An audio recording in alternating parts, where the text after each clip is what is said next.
Hello, which instruments are you repairing? Sir, I am trying to set this signal generator right.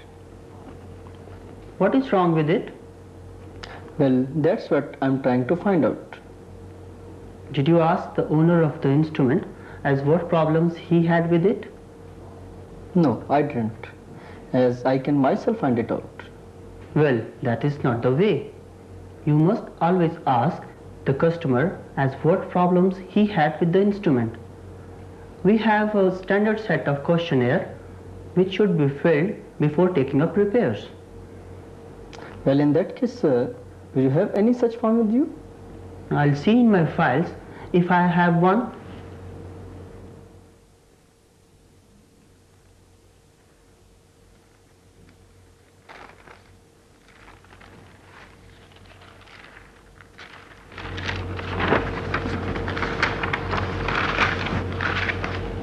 Here it is.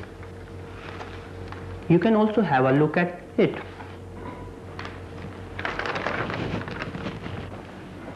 You can go through this.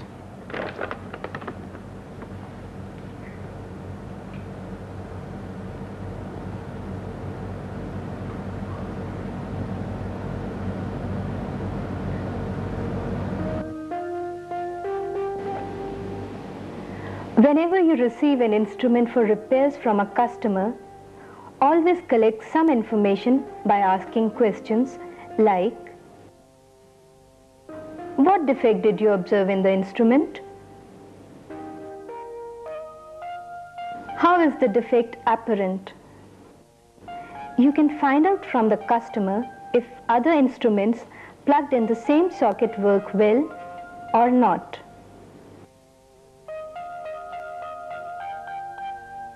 Is it always this way? Does the defect occur in the same way? By this, you will be able to know if the defect is intermittent or a direct failure.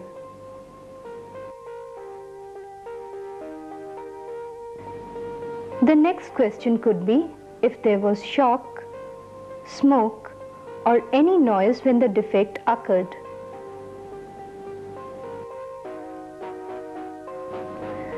The owner could be asked whether the defect occurred suddenly or gradually.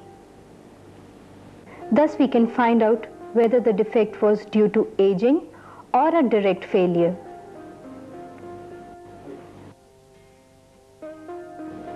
Another question could be whether the particular defect had any effect on other functions.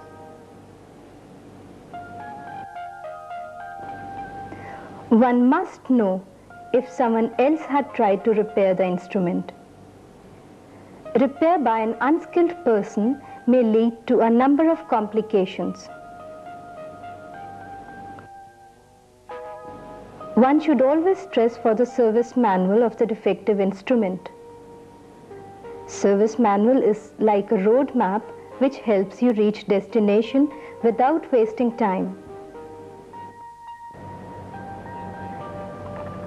So, you make it a point that you should gather these informations which will make your troubleshooting procedure much simpler. After taking down these informations, relax.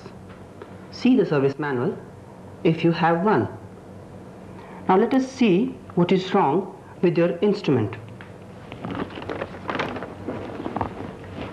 The instrument is on and the output is also properly connected. Let us now see its sine wave output. I change the sine wave square wave selector switch onto the sine wave and observe the output on the scope.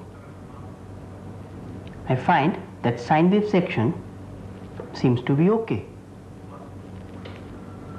Let us now see its square wave output.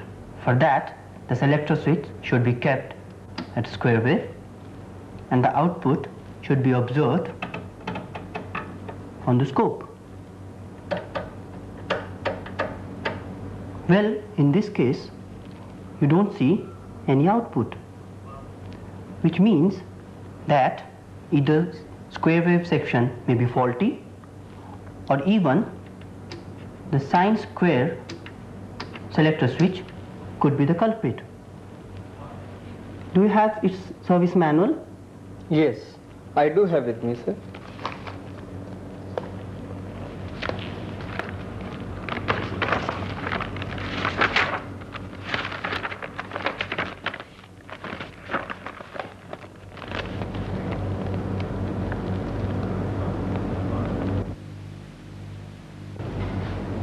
While observing the block diagram carefully, we see that it has 4 major sections, which are sine wave oscillator, square wave generator, meter movement to read the output, and the power supply. Out of the 4 sections, square wave generator section may be defective, or even the sine square changeover switch may be faulty. You can therefore isolate the defective section by associating the symptom. This technique is known as symptom function technique. So you see how to analyze a defective section by associating the symptoms with the functions. And what you need there is a small computer you have in your head. Is this table lamp plugged in? Yes, it is connected. If I switch it on, the lamp should glow. Oh, this is not glowing. I'll see if this is a switch problem.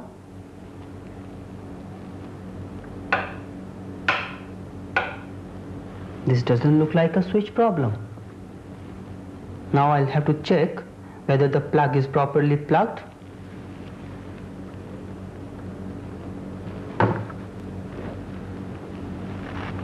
Let us switch it again. Here it glows. So you have associated the symptom with the functions and could trace a simple fault.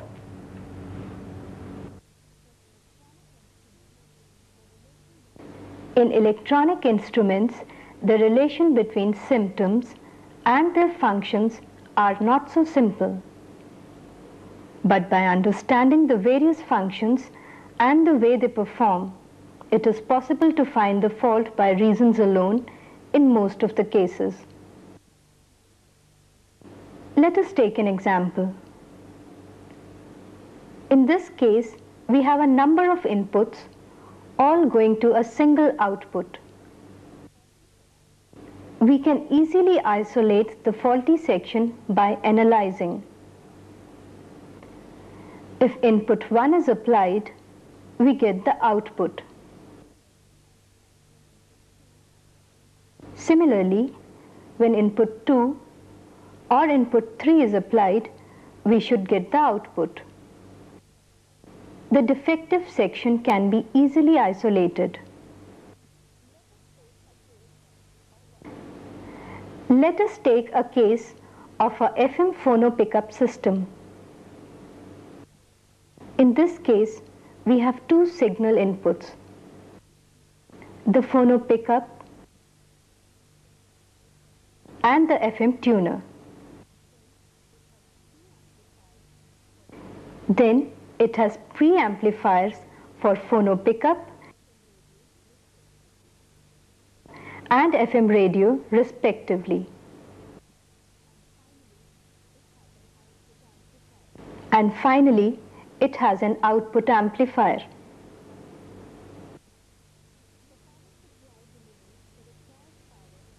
The power supply delivers the required power for each circuit. Looking into the block diagram, a symptom function chart could be made. This particular tabular format gives us an idea of the symptoms and the possible functions which could be defective. As in the first case, the turntable does not turn, whereas FM sound is okay. The function defective could be the motor. In second case, if there is no phono sound and FM sound is okay, the troubled portion could be phono pickup or phono preamplifier. In third example, if the turntable turns without any sound, the fault could be either of power supply or an output amplifier or even a speaker. In fourth case, if the FM sound is not available and phono pickup sound is there, the faulty section could be FM tuner or FM preamplifier. Other than the major faults, there is also a possibility of minor faults which sometimes go unnoticed. For the first case, a motor may be good, but the turntable may have struck or drive mechanism may be slipping. In second case, a phono FM switch could be defective.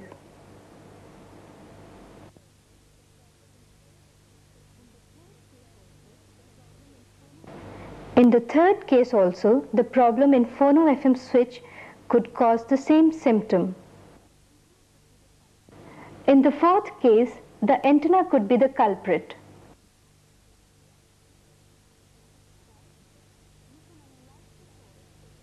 Thus, you can analyze the fault and can find the defective section by this technique.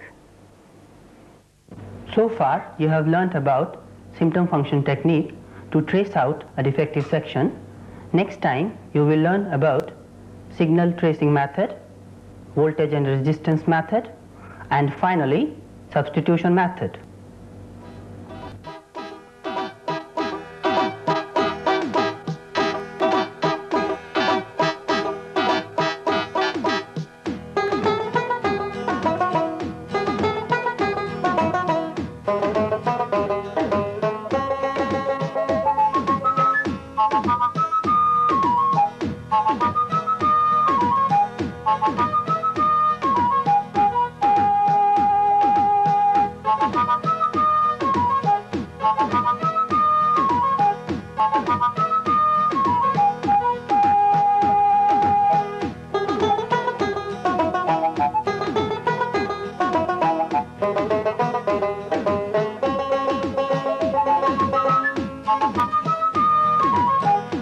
Thank you.